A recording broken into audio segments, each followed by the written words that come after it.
Lumapit tayo sa ating Panginoon, awitan, purihin ang batong kublihan. Ang Diyos siyang tanging lakas, magpasalamat tayo sa Kanyang harapan. Ang Diyos ay awitan, ating purihin nang may tuwa at galak, nang may tuwa at galak.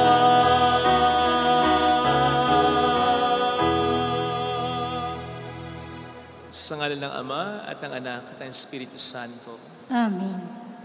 Sumainyo po ang Panginoon. At sumaiyo rin. Pasalamatan natin ang Panginoon sa pamamagitan ng misang ito, lalo na sana sa pamamagitan ng ating mabuting buhay bilang Kristiyano. Hilingin natin sa Panginoon ang grasyang ito upang tayo maging marapat, halina't magsisimuna para sa ating mga kasalanan. Tayo pong lahat, inaamin ko sa makapangyarihang Diyos at sa inyo mga kapatid, na lubha akong nagkasala sa isip, sa salita, sa gawa, at sa aking pagkukulang. Kaya sinasamo ko sa mahal na Birheng Maria, sa lahat ng mga anghel at mga banal, at sa inyo mga kapatid, na ako'y ipanalangin sa Panginoong ating Diyos. Kaawaan tayo na mapagmahal na Diyos, patawarin sa ating mga sala, at patnubayan hanggang sa buhay na walang hanggan. Amen. Panginoon, kaawaan mo kami. Panginoon, kaawaan mo kami. Kristo, kaawaan mo kami. Kristo, kaawaan mo kami. Panginoon, kaawaan mo kami. Panginoon, kaawaan mo kami. Yumuko tayo. Maaring ibulong sa Panginoon ang ating intensyon. Pakisama sa dasal ang mga OFW, mga tumutulong sa atin. Ang pagiging ligtas ng lahat sa paparating na bagyo. Pagdasal natin ang mga may sakit at ang mga nagtataguyod sa kanila. Manalangin tayo. Ama naming makapangyarihan, nililiwanagan ng iyong maasahang ilaw ang mga naliligaw na iyong pinababalik sa daan para ikaw ay matagpuan. Ang mga kabilang sa nananalig sa iyong anak ay pagkalooban mong makapagwaksi sa tanang salungat. Sa ngalang Kristiyanong sa iyo'y tinanggap upang ito'y talagang mapangatawan ng ganap. Sa pamamagitan ni Jesucristo, kasama ng Espiritu Santo, magpa sa walang hanggan. Amen. Ang salita ng Diyos mula sa aklat ng Exodo.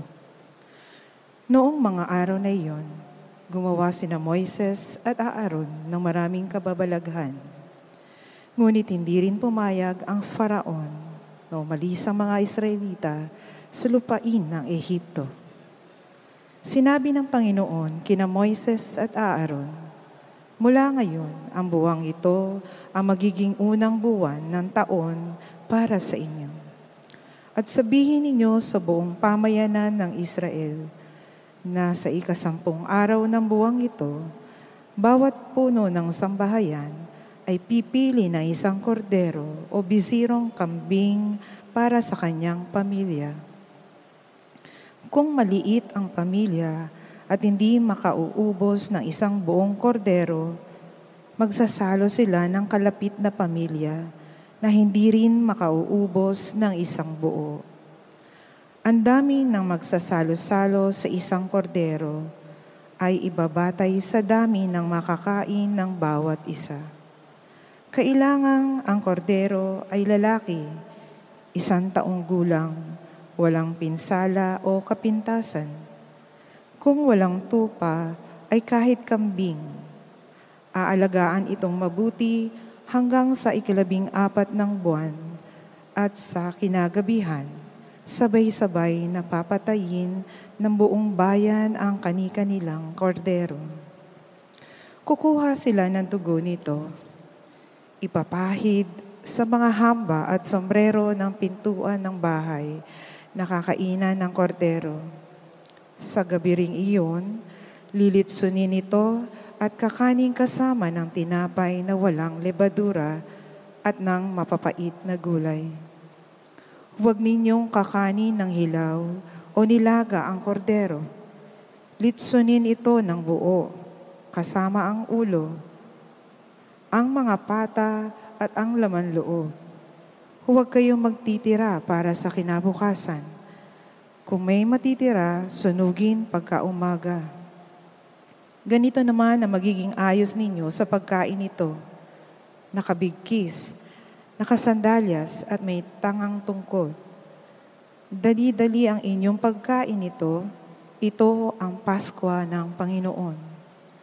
Sa gabing yaon, lilibutin ko ang buong Ehipto at papatayin ang lahat ng panganay na lalaki, maging tao o hayop man, at parurusahan ko ang lahat ng Diyos-Diyosan sa Ehipto. Ako ang Panginoon. Lalampasan ko ang lahat ng bahay na makita ko may pahid ng dugo at walang pinsalang mangyayari sa inyo sa pagpaparusa ko sa buong Ehipto. Ang dugo ang siyang magiging palatandaan na Israelita ang nakatira sa bahay na iyon. Ang araw na ito'y ipagdiriwang ninyo magpakailanman bilang pista ng Panginoon. Ang salita ng Diyos. Salamat sa Diyos. Sa Panginoon tumubos, kalis ng inumi, handog. Sa Panginoong tumubos, kalis ng inume, handog. Sa Diyos ko't Panginoon, anong aking ihahandog? Sa lahat ng kabutihan na sa akin ay kaloob. Ang handog ko sa dambana ay inumin na masarap bilang aking pagkilala sa ginawang pagliligtas. Sa Panginoong tumubos, kalis ng inume, handog. Masakit sa kalooban ng poon kung may papanaw. Kahit ito ay iisa, labis siyang magdaramdam. Katulad ng aking ina, maglilingkod akong lubos, yamang ako'y iniligtas, kinalinga at tinubos. Sa Panginoong tumubos, kalis ng inume, handog. Ako ngayoy maghahandog ng haing pasasalamat. Ang handog kong panalangin sa iyo ko ilalagak.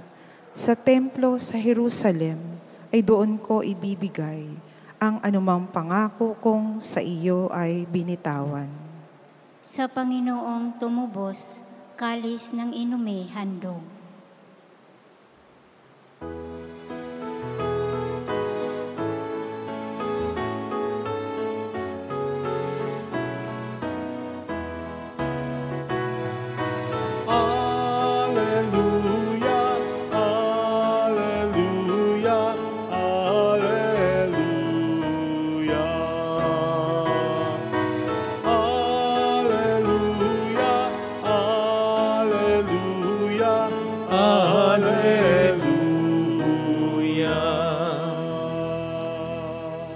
Sumainyo ang Panginoon.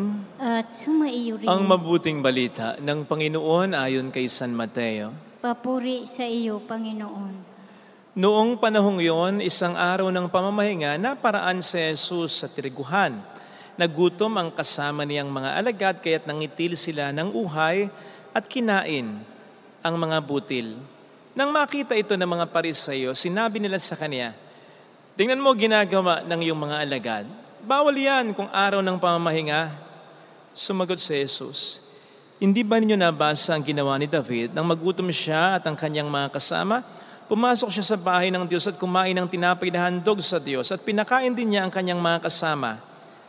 Labag sa kautusan na kanin nila ang tinapay na yon sapagkat ang mga saserdote lamang ang may karapatang kumain yon. Hindi pa ba ninyo nababasa sa kautusan ni Moises na tuwing araw ng pamamahinga, lumalabag sa batas tungkol sa araw na ito ang mga saserdote sa templo, gayon may hindi nila ipinagkakasala yon? Sinasabi ko sa inyo, narito ang isang higit na dakila kaysa templo. Hindi sana ninyo hinatulan ang mga walang sala kung alam ninyo ang kahulugan ng mga salitang ito, habag ang ibig ko, hindi hain. Sapagkat ang araw ng pamamahinga ay nasa ilalim ng kapangyarihan ng anak ng tao." Mga kapatid, ang mabuting balita po ng ating Panginoon. Pinupuri ka namin, Panginoong Hesukristo. Welcome sa Our Lady of Lasal at Quasay Parish kung saan ayos lang umiyak at samahan tayo ng mahal na ina sa pag-iyak sa pagdarasal upang maging maayos ang lahat.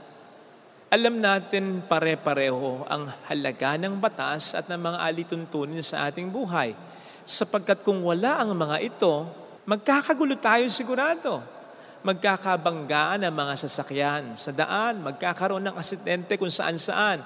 Kung walang batas trapiko, hindi magkakaroon ng pantay-pantay na access sa mga basic necessities tulad ng kalusugan, edukasyon, pagkain, ang lahat ng tao kung walang mga batas at alituntunin na susundin.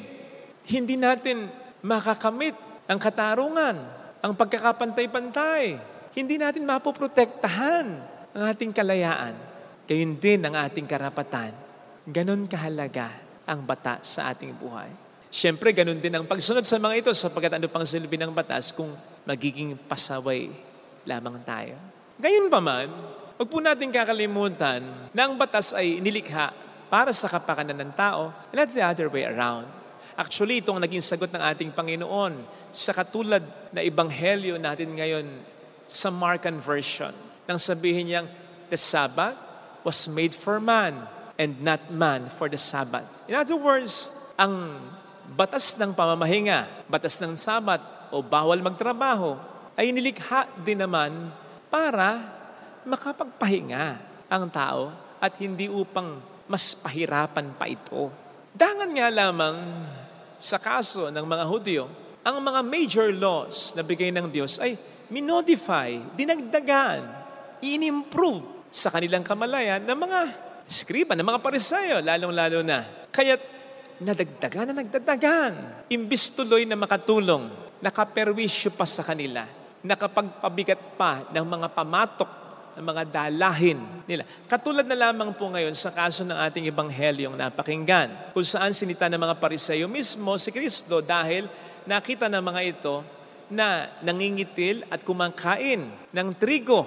Ang mga disipulo, bawal daw ito sa araw ng pamamahinga dahil ang pagkitil ng uhay at pagkain ng mga butil ng trigo ay maituturing na trabaho. Gayong modification lang naman ang mga batas na ito. Sila lang ang nagdagdag. Therefore, hindi ang Diyos ang may gusto, kundi sila. Batas nila ito. Batas na gawa ng tao. Hindi na mahalaga kung gutom ba yung mga alagad. Ang mahalaga, sila ay lumabag. Isipin po ninyo, ang pinag-uusapan natin dito, kung trabaho man yun, napakaliit na trabaho, napakaliit na bagay. Kung saan ay isang kabang trigo, yung kinitil at kinain, di ba? Kunti lang naman. So nakikita po ninyo, ang panganib, kapag mas pinahalagahan na ng tao ang batas, kesa ang kapakanan ng tao o ng kanyang kapwa-tao. Nagiging problema na ang batas pag ganito. Halimbawa po dito sa ating simbahan, may mga batas at alituntunin po tayong pinaiiral. Lalong-lalo na kapag araw ng linggo na napakaraming tao, ito po ay para hindi maging magulo. Halimbawa po, nandiyan yung alituntunin natin na sa komunyon, kahit na sa pagpapahid ng langis, or kahit na nga po sa picture taking, lalong-lalo na kapag last mass na in the morning and in the evening, by pew, by upuan yung tayo. Hindi lahat-lahat sabay-sabay tatayo. Kasi magkakagulo eh. Gayun din naman, sinasabi po natin na may mga designated lamang tayong pintuan na bubuksan for entrance and exit. Yan po ay upang maging maayos nga po ang daloy ng paglabas at pagpasok ng mga tao dahil nga po madami tuwing linggo. Para po hindi maraming lamig ng aircon ang lumabas. Kasi kapag binuksan po natin ang maraming pintuan, maraming lamig na naipon na sana sa loob ng simbahan ang lalabas. And in that case, mas mapupwersa po ang mga aircon, mas tataas po ang konsumo ng kuryente ng ating simbahan. So ganun kahalaga yung mga alituntunin po na yan. Pero mayat maya ay sinasabi po natin sa ating mga lingkod ng simbahan na yan ay mga batas, mga guide lang yan. Mas mahalaga pa rin lagi ang kapakanan ng tao. So halimbawa, sa komunyon, Pag may nakita po kayo na mga may edad, mga matatanda, lalo na yung mga parang may sakit, yung mga buntis, yung mga may bitbit na sanggol, paunahin nyo na sila sa pila. Pasingitin nyo na sa pagpasok naman o paglabas. Halimbawa, magsi-CR lang. Huwag nyo nang papuntahin o paikutin sa designated na pintuan. Doon na sa pinakamalapit kapag yan ay matanda, buntis, o may sakit, o may pangkunabata. The point is, hindi tayo dapat malimit lamang sa letra ng batas. Sa sinasabi ng batas, we should go beyond it, papunta sa espiritu ng batas. At ang isa sa pinaka-espiritu diwa ng batas ay upang ito ay makatulong, hindi makapagpahirap sa tao. Sa gayon, hindi po natin binabali yung batas, in place pa rin yung batas. Nandun pa rin yun. Hindi natin ina-abolish. Katulad ng sabi ng Panginoon, hindi ako naparito upang pawalang bisa ang batas. Nandyan yan. Tuloy natin yan. Sundin natin yan. Naparito ako sa halip upang yan ay bigyan ng katuparan. Upang i-modify pa ayon sa pangangailangan ng tao talaga. Sa mga kaso na binabanggit natin kanina, hindi natin binabali yung batas. Binebend lang natin para mag-adapt sa pangangailangan ng kapwa natin. At ito ang hinahanap ng Panginoon sa atin bilang mga tagasunod niya, ang tayo maging makatao, makadiyos sa pagkapatupad, paninindigan sa mga batas. Hindi po tayo dapat sumunod lamang sa letra nito, kundi sa spirito nito. Titingnan din natin, siyempre, yung sitwasyon ng tao na hindi pare-pareho. Huwag po natin aalisin yung common sense natin sa pagpapatupad ng batas, lalong-lalo na ang pagiging Kristiyano natin. Tama, ng batas dapat ay laging may ngipin, pero hindi naman necessarily lahat na lang ay kakagatin nito. Lalong-lalo na yung mga taong wala namang intensyon in the first place na lumabag, kundi nalagay lamang sa sitwasyon na hindi talaga nila hinangad. Huwag po natin kakalimutan na nang sinamarize ng Panginoon, ang lahat ng mga batas ay sinamarize niya ito sa dalawang batas lang. Pagmamahal sa Diyos at pagmamahal sa kapwa. Sa makatuwid, sa pagpapatupad natin ng mga batas, hindi dapat nawawala ang ating pagmamahal. So much so na kahit tayo magpaparusa sa mga lumalabag sa batas, dapat nandun pa rin ang pagmamahal. Nandun pa rin ang pangunawa at nandun pa rin yung paghahangad na hindi basta makapagparusa lang, kundi upang ang tao ay matulungan din naman na magbago. Ito sana ang hilingin nating biyaya sa banal na pagdiriwang na ito. Ilagay natin ang ating kanang kamay sa tapat ng ating puso.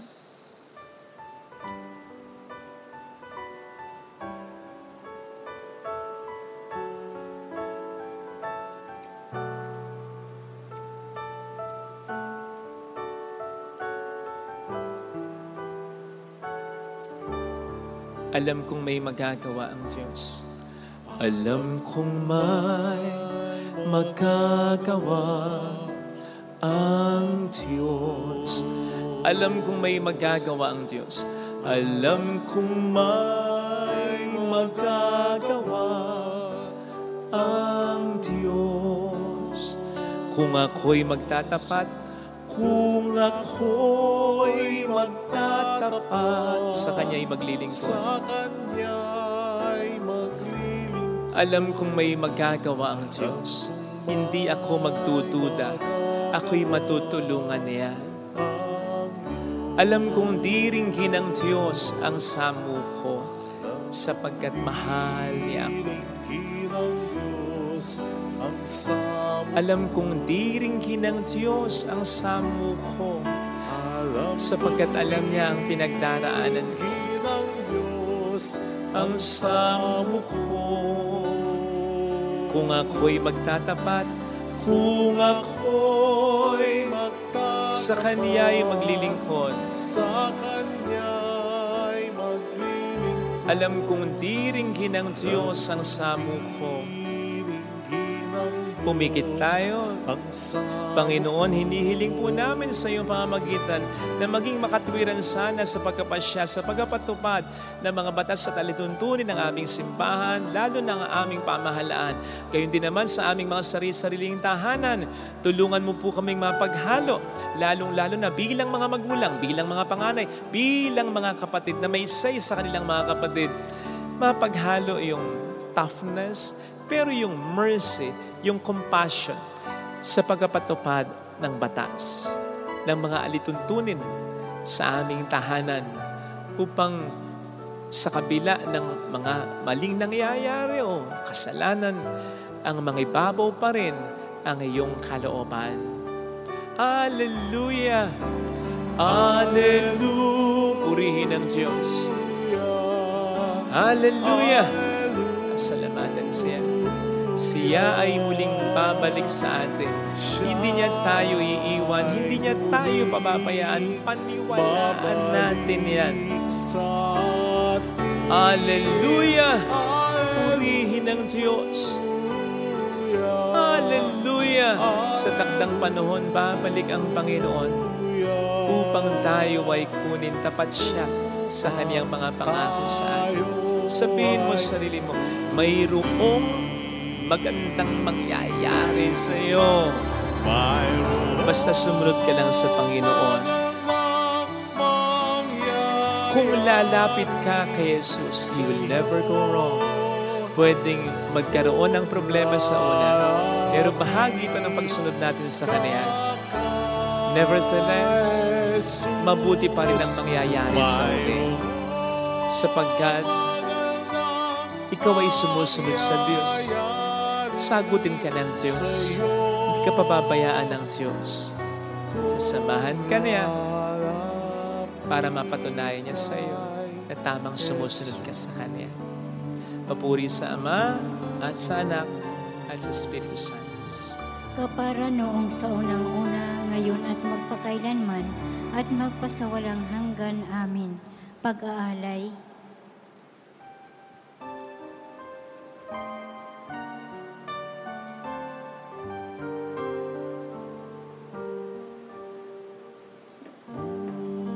buhay pagmamahal.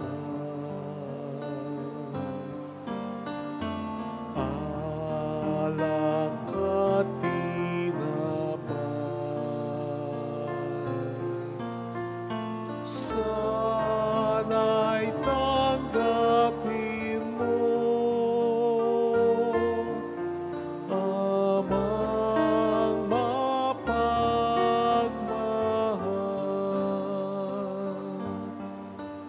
Ngayon sa iyong hapag,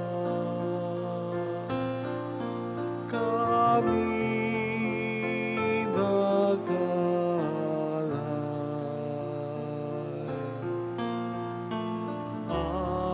alak at tinapay,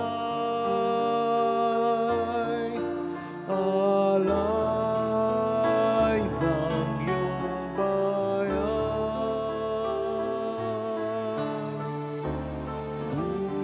Buhay pagmamahal. Alak at tinapay,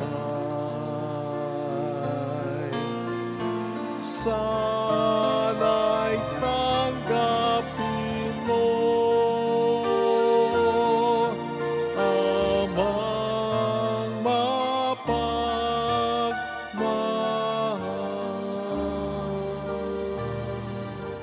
Manalangin tayo, pang ating handog ay maging kalugod-lugod sa Diyos Amang makapangyarihan. Tanggapin nawa ng Panginoon itong paghahain sa iyong mga kamay, sa kapurihan niya at karangalan, sa ating kapakinabangan at sa buong sambayanan niyang banal.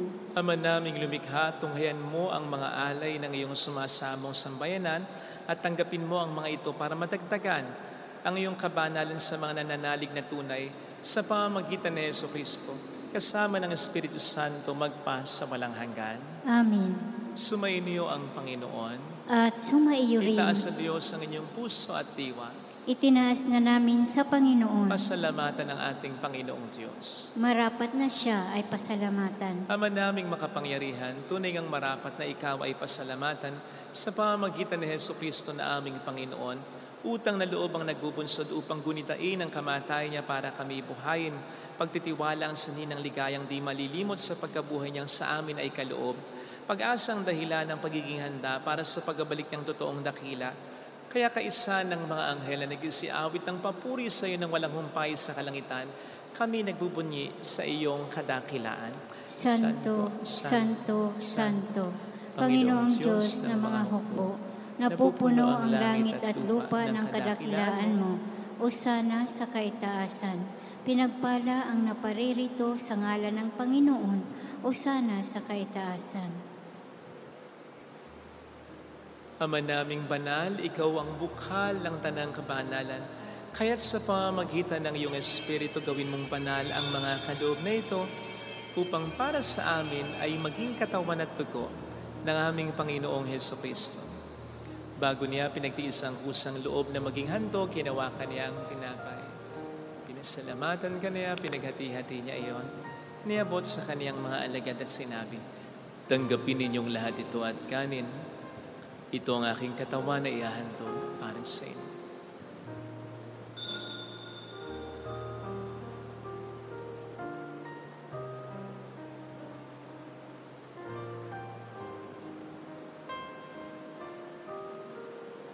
Gayun din naman ang matapos ang hapunan, hinawakan niya ang kalis, muli kaniyang pinasalamatan.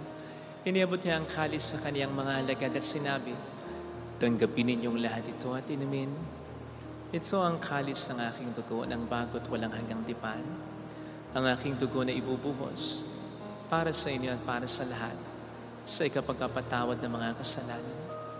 Gawin niyo ito sa pag-alala sa akin."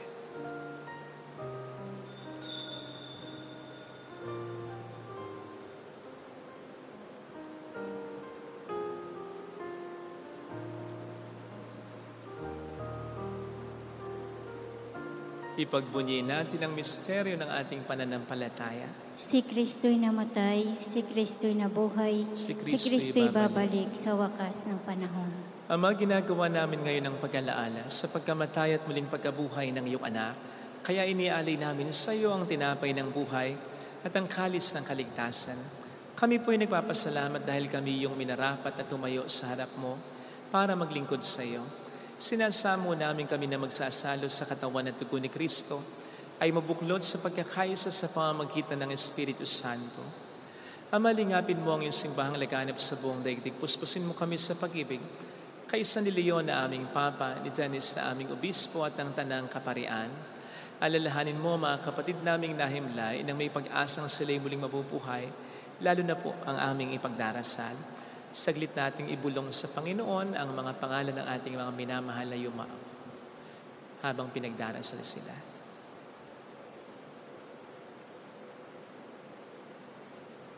Kawaan mo sila at patuloyin sa iyong kaliwanagan. Kawan mo at pagkingtapatin kaming lahat na makasalo sa iyong buhay na walang wakas. Kaisa ang mahal na Birhen ng Lasal at ang Ina ng Diyos. Isanuse ang kabiyak ng kanyang puso lahat ng mga banal na namuhay dito sa daigdig ng kalugod-lugod sa iyo, may pagdiwang nawa namin ang pagupuri sa ikararangal mo sa pamamagitan ng iyong anak na aming Panginoong Jesucristo.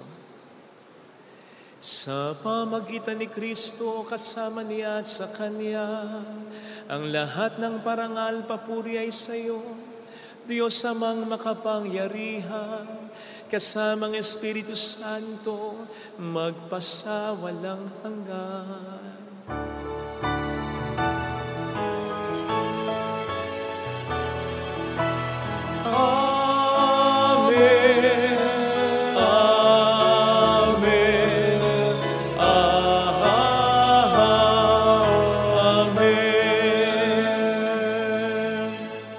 Tumawag tayo sa ating Ama.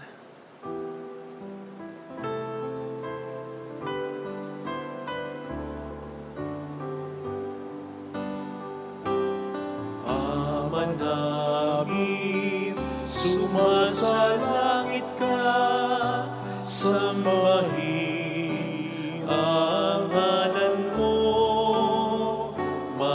sa amin ang kaharian mo, sundin ang loob mo dito sa lupa para nang sa langit. Bigyan mo kami ngayon ng aming kakanin sa araw-araw, at patawarin mo kami sa aming mga sala, para ng pagpapatawad namin sa nagkakasala sa amin, at huwag mo kami ipahintulot sa tukso, at ihadya mo kami sa lahat ng masama. Iniling namin kami atya sa lahat ng masama, pagkalooban ng kapayapaan araw-araw, iligtas sa kasalanan, sa kapahamakan, sa mga seryosong karamdaman.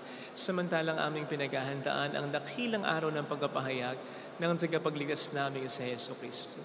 Sapagkat iyo ang kaharian, ang kapangyarihan at ang kapurihan, magpakailanman. Amen. Panginoong Heso Kristo, sinabi mo noon, sinasabi mo rin sa amin ngayon, kapayapaan ang iniiwan ko sa inyo, ang aking kapayapaan ang ibinibigay ko. Tunghayan mong aming pananampalataya, huwag ang aming pagkakasala. Pagkalooban mo kami ng kapayapaan at pagkakaisa-ayon sa iyong kalooban, kasama ang Espiritu Santo magpasa walang hanggan. Amen. Ang kapayapaan ng Panginoon ay sumainyo daw ang lahat. At sumaiyo rin. Bigayan tayo ng kapayapaan sa isa't isa. Kapayapaan. Kordero ng Diyos na nag-aalis ng mga kasalanan ng sanlibutan, maawa ka sa amin. Kordero ng Diyos na nag-aalis ng mga kasalanan ng sanlibutan, maawa ka sa amin. Kordero ng Diyos na nag-aalis ng mga kasalanan ng sanlibutan, ipagkaloob mo sa amin ang kapayapaan.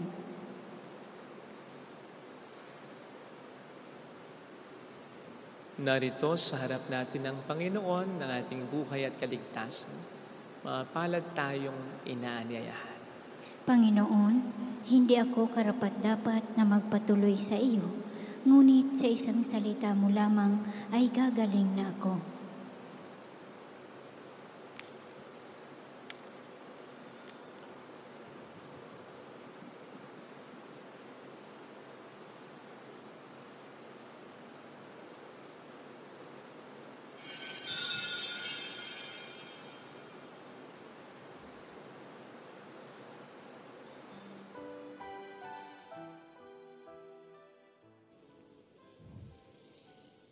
Panalangin para sa espiritual na pakikinabang. Panginoong Hesus, ako ay naniniwala na ikaw ay nasa kabanal-banalang sakramento. Iniibig kita ng higit sa lahat at ninanasa kong tanggapin ka sa aking kaluluwa. Sapagkat sa mga sandaling ito, hindi kita matatanggap sa sakramento. Tumuloy ka sa espiritu sa aking puso. Niyayakap kita na parabang naririto ka na. Inaalay ko ng buong buo ang aking sarili sa iyo. Huwag mong hayaang mawalay ako sa iyo. Amen. Aman ako sa lahat,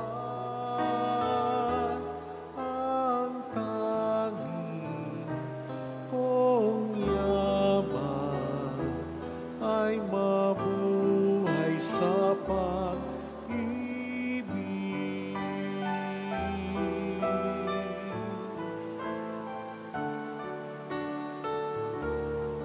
Ang mabuhay sa pag-ibig ay paglalaya, na handong ay payapa at may galak. Sama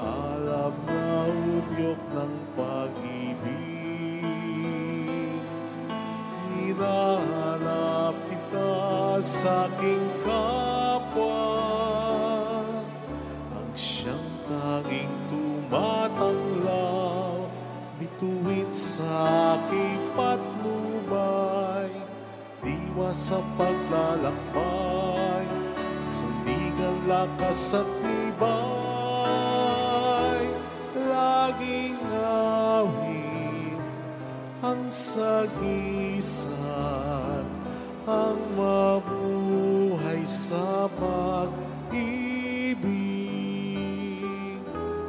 ang tanging kong yaman ay mabuhay sa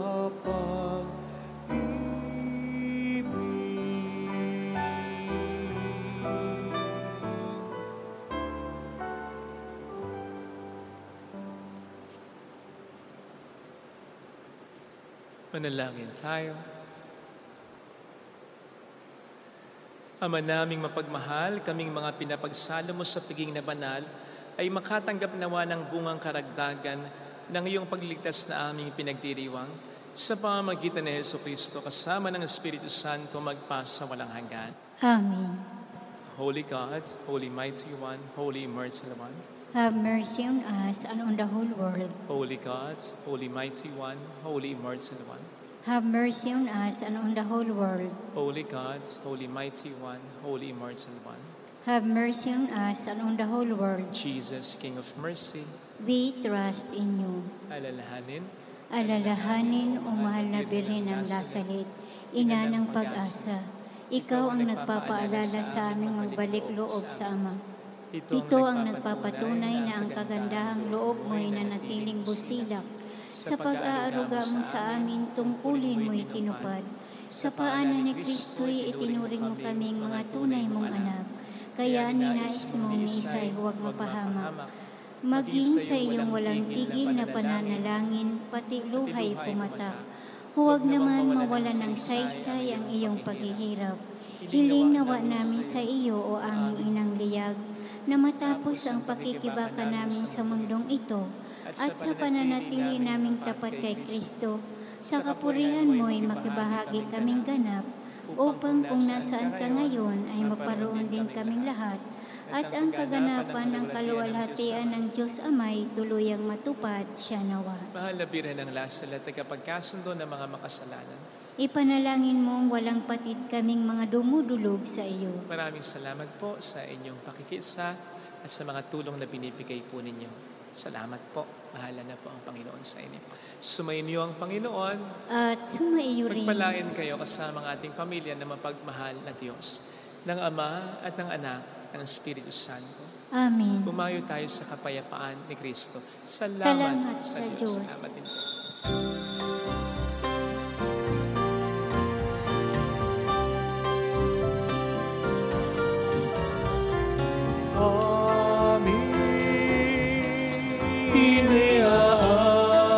Iniaalay ang pag-ibig na walang kapantay.